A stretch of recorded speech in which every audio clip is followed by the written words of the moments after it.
Hello, hello, welcome. It's me, Amanda Gold, with episode 2 of Charm School. And CHARM is a clever acronym that I thought up that stands for Creativity for Healing, Authenticity, and Radical Magic. So, if you joined me in the last class, that's great. If not, go watch it. But the first class just kind of talked about why it matters. Why should you care about being creative, about expressing yourself in a creative way, about wanting to make more art, whether you consider yourself an artist or not. But just what would it be like? Why do I think it's important for all humans to be creative? Brief recap, I think it's how we connect to our highest selves and our intuition, God, if you will. I think it's how we become radical activists that can sustain our activism and change the world for the better. I believe we are born and meant to be creative, and when we're not, we have a whole bunch of dysfunction in our lives, whether mentally, emotionally, physically. So go check out that first video if you're like, why the fuck should I care about being creative? If you're already on board with me, then welcome to class 2. And I want to talk about some homework I assigned last time and one assignment that I forgot to give, but that is a really fruitful journaling exercise. So to be really clear, this isn't an art class in the traditional sense where I'm going to teach you any sort of technique or how to use a specific medium. This is more about allowing the process and going on that journey with yourself to find your inner creative and let him or her come out and play. So one thing I really recommend you do, as I talked about in the first video, a lot of us don't make any art or create in an expressive way because we were wounded. I believe that's one of our core and first wounds is because we're naturally born creative. It's such a it's so personal. It's something that's so authentic to who we are. When we create, we're just like being our truest selves, right? And at some point early on, most of us have a memory of someone shitting all over that. Usually these are adults that we respect or are in authority, and it's often art teachers, unfortunately. It can be parents. But it's someone essentially saying, like, you're not good enough, your art's not good enough, and we put it away. We feel deep shame, we feel deep pain, and we bury it. And it shows because our lives are not as full and rich as they could be if we would heal that wound and reclaim our creativity. So, a really good way to explore this and heal it is to write a letter to your wounded artist self. And this might feel a little touchy feely and woo, but this is the stuff that matters. This is the stuff that gets us back in touch with what's essential about ourselves. So don't be too quick to write this off as weird or woo woo, but maybe consider trying it out. But write a letter to your wounded artist. So usually we picture this as a child. You might picture yourself at that age when you felt yourself shutting down or when you experienced that big blow to your confidence, to your artwork, to your ability. When did you start telling that story that you weren't good at art, or that it wasn't important to make art, or that you didn't deserve to make art, or whatever? Write a letter and just say, like, that you're bringing her home, him or her home, or them. Write a letter like apologizing if you need to apologize, or reassuring that part of yourself that that person who shit on your art was fucked up. Like, can we let them be wrong? Can we let them be sick? Can we let them be hurting people who hurt people? So there's a great way to do this going two ways. So write a letter from your wounded artist and letting that part of you just cry, like, on the page and rage and be like, sometimes we're mad at ourselves. Like, I knew I was enjoying this and that I was talented and you shut it down because of what one person said. Like, sometimes we are really down on ourselves for giving up so soon. And sometimes we're very angry at the person who hurt us, but we didn't have the language or the feeling of power to express ourselves to that person. So let that out. So think of yourself as writing a two-way conversation, one from the point of view of the part of you that got injured, and one from the part of you now that's like interested in protecting and reclaiming that creative part of you. So really take on the role of like protective parent, badass big sister, like just bodyguard, like take on that protective caring, like, I'm so sorry that happened to you and I'm never going to let that happen again, right? Because as long as you have your own back, it doesn't matter what anyone else says. You will love yourself through it. So giving that gift to yourself now is so huge, especially as you're taking this class and learning to be creative again. You want to make sure that you're healing the old shit first. And they might be a process, but being willing to look at it and acknowledge that pain and then just sort of walk yourself through it is great. Forgiving what needs to be forgiven. I was going to say forgived. And then just committing to having your own back as you learn, as you are a beginner again, as you try new things, as you do things that are scary and uncomfortable. Okay, and then I want to talk about what you want out of a creative practice. So maybe you're not sure yet. Maybe you haven't watched the first video. Maybe you're still on the fence. But for those of you who do know, if you're like, I'm taking this class because I'm dying to express myself, or because I used to be an artist and I'm not anymore, or I've always wanted to call myself an artist, but I've been scared to, whatever your reasons, just get really clear on what you want. Like, some of us, we turn to art because we need to heal something else. Like, I really leaned into my art making and my creative practice when I was sobering up from 16 years of drug and alcohol abuse and addiction and an abusive relationship and trauma. So some of us want healing. Some of us just want fuller expression. Some of us want just generally happier, more fulfilled lives. Whatever you want, just get really clear on that and like hold that as you work through the points that are going to be uncomfortable. Because this will be uncomfortable. You're risking being vulnerable, risking being new at something, and creating a habit. So all those things are things our brain wants to naturally resist.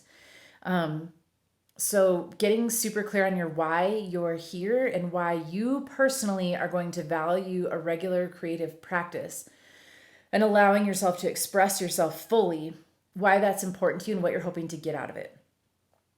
And then to review, last week I asked you to go find 10 non-traditional art supplies because we really want to focus on being resourceful. So too many of us made the excuse of not making art because we didn't have money and we didn't have supplies. A lot of people use the excuse of I don't have enough room, I really need a studio, I really need more time. And so the exercise in finding 10 non-traditional art supplies that are just things laying around your house is a good exercise to get your brain in that creative gear of like, what can I use? Let's be scrappy. Let's be curious.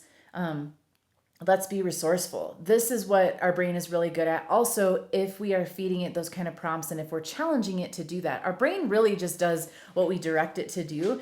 Left to its own devices, it's just very scared and very small and trying to protect us all the time with really faulty coping mechanisms. It feeds us a lot of distorted beliefs, outright lies, fantasy, conjecture, judgment, all kinds of weird shit. So we really have to take back the wheel.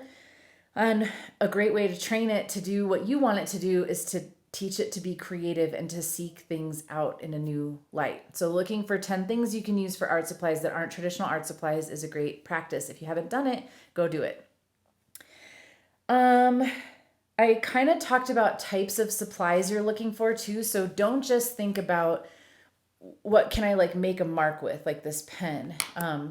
Although there are things that you will find that you're surprised at, like you can make beautiful marks with a beet, or coffee makes a nice paint.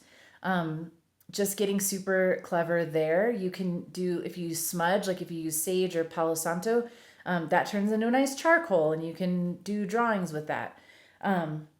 You can find a rock and it makes marks on the sidewalk outside like chalk. So just exploring with that. But then some other things to consider are what you're making marks on. So finding cool pieces of wood, finding a rock you want to paint on, finding things in the alley, boards, discarded furniture. Look to your trash. I love painting on the insides of boxes or lids and things like that. So just getting super creative there. You can use jars to create like dioramas or collecting bits from nature that you like.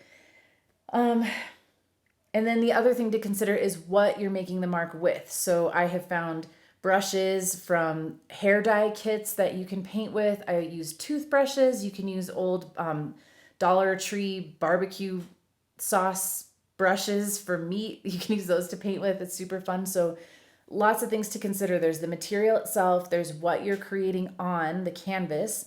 And then there's the thing you're making the mark or gesture with. So opening yourself to all of that. And then I want to talk briefly about how we want to think about art in two different approaches. So a lot of us kind of the approach that most of us are used to, and I think what hinders a lot of us from bothering to even make our art, is there's this approach that says you're making art to have a final product and it's going to be judged, and there's a good way to do it and a bad way, and you want to make sure yours is good or else it's not worth it. And hopefully, maybe you can even sell it, but don't get your hopes up. And that's just so limiting when we're really rigid about the outcome. We miss out on this beautiful dance that can happen when we're in communication with the art itself. Again, this might sound kind of woo-woo to some of you, but I encourage you to just try it and see what happens when, instead of just like traditionally picturing something and trying to create it, what if you like started with something, started creating, and then step back and ask that thing, what's next? It sounds weird, but it's awesome. And your art has answers, like it has a voice. And I tell you, like the best art that I've made has come when I've been in that back and forth with it, where I stop and say, what do you want? What do you need? What's next? And I sort of let it pull me along. And then I'm like, oh, I get another idea and I create, and then we repeat. It ends up being so much more interesting and authentic than if I had just like rigidly tried to copy this thing out of my head onto the page. It's more interesting, it's more fun, which leads me into the second purpose of art that I think is less appreciated or utilized, which is just the act of creating as the expression itself, like just the process of making art. And if all you did was like make some shit and then throw the final thing away, that act of like expressing a feeling or making a gesture, changing something in the world, creating something that wasn't there, is so healing, is so fundamentally necessary to who we are as people. And it's like a muscle. And when we work that muscle, we find clarity in so many other areas of our lives and healing as well. So I really encourage you to explore just the process of art making and totally let go of the result. What's it like to just paint? What kind of supply do you really need right now? Do you want to work with clay? Do you want to work with pastels? Do you want to work with oil? Do you want to work like small and intricate? Do you want to be big and abstract and messy? Those are the kind of questions you want to ask when you're thinking about art as process. And it's so important. And I think if we're thinking about being creative and expressing ourselves for the purposes of being more actualized and happier and radical, subversive human beings, we want to really move more towards art as process versus art as product.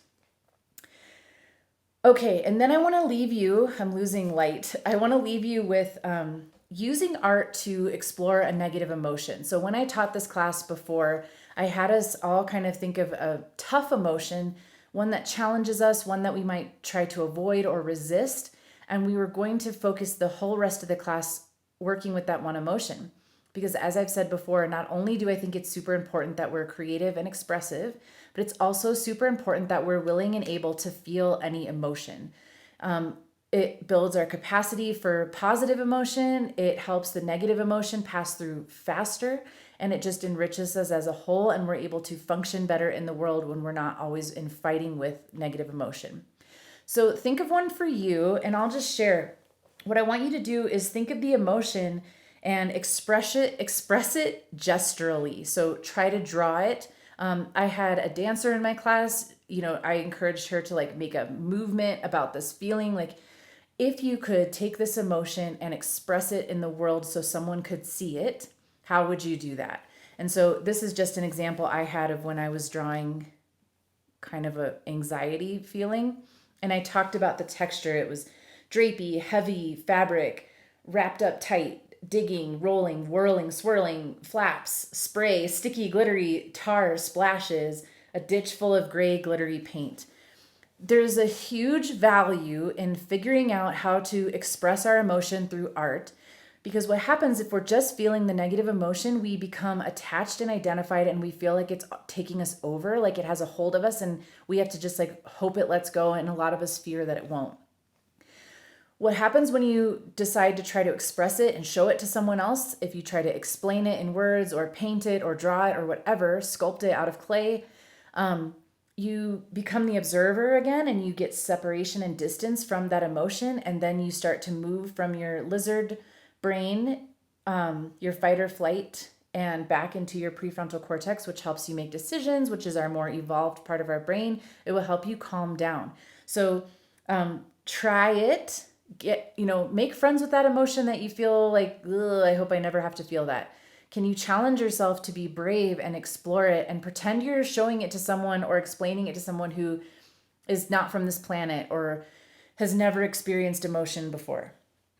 And then the other thing I want you to do is incorporate walking. So take 20 minutes sometime this week and walk and hold this feeling and look around you at your environment and find something in your environment that speaks to you that can serve to help you with this emotion. So it might be a symbol, it might represent that emotion, and it might feel good to have that outside of you. Like if it's prickly, you might find like a sycamore seed or a pine cone or a sharp rock or an interesting piece of glass, right? Like look for something, or maybe it just resonates and it feels like it can be like a talisman against that emotion, or not against it, but to just help you hold it, right? Bring that item home and then dialogue with it. So when I say dialogue with it, I just mean like, what's it speaking to you? What's it represent for you? What do you think of when you look at it? Why did you pick it up and take it home? And then if you really want to get some extra credit, share some of that in the comments or come on over to the group Charm School on Facebook. It's free. Ask to join and I will let you in and we can show each other what we're finding, what we're making, and if you have any questions or concerns as we go through this class. I believe I'm recording another one tomorrow, so stay tuned. Thank you for being here. This is good timing. I am fading into the darkness. Have a lovely night and I will talk to you next time. Bye.